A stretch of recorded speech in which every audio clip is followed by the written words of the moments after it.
2027 সালের উচ্চ মাধ্যমিক সার্টিফিকেট ও সমমান পরীক্ষার সময়সূচি ঘোষণা করা হয়েছে।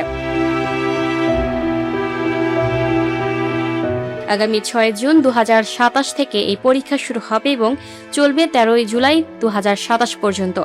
বৃহস্পতিবার 14 মে বিকেলে সচিবালয় শিক্ষা মন্ত্রণালয়ের সম্মেলন কক্ষে আয়োজিত এক সংবাদ সম্মেলনে এ তথ্য জানান শিক্ষা এবং প্রাথমিক ও গণশিক্ষামন্ত্রী আ.ন.ম এহসানুল হক মিলন।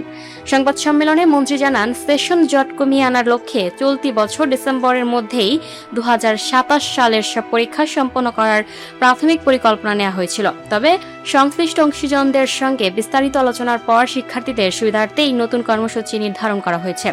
পাবলিক পরীক্ষার সময় নিয়মিত শিক্ষা কার্যক্রম যেন ব্যাহত না হয় সে লক্ষ্যে সরকারের একটি বড় পরিকল্পনার কথা জানান মন্ত্রী।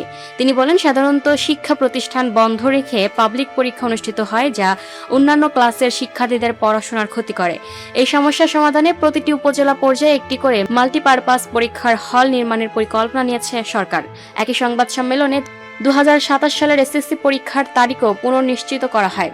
আগামী 7 জানুয়ারি 2027 থেকে এসএসসি পরীক্ষা শুরু হয়ে 6 ফেব্রুয়ারি 2027 তারিখে শেষ হবে। শিক্ষামন্ত্রী প্রশ্নপত্র ফাঁস রোধে এবং পরীক্ষা সুষ্ঠুভাবে সম্পন্ন করতে আইনশৃঙ্খলা রক্ষাকারী বাহিনী ও শিক্ষা বোর্ডগুলোকে কঠোর নজরদারির নির্দেশ দিয়েছেন। তিনি আরও জানান, নির্ধারিত সময়ের মধ্যে ফলাফল প্রকাশের লক্ষ্যে বোর্ডগুলোকে এখন থেকেই প্রয়োজনীয় প্রস্তুতি নিতে বলা হয়েছে।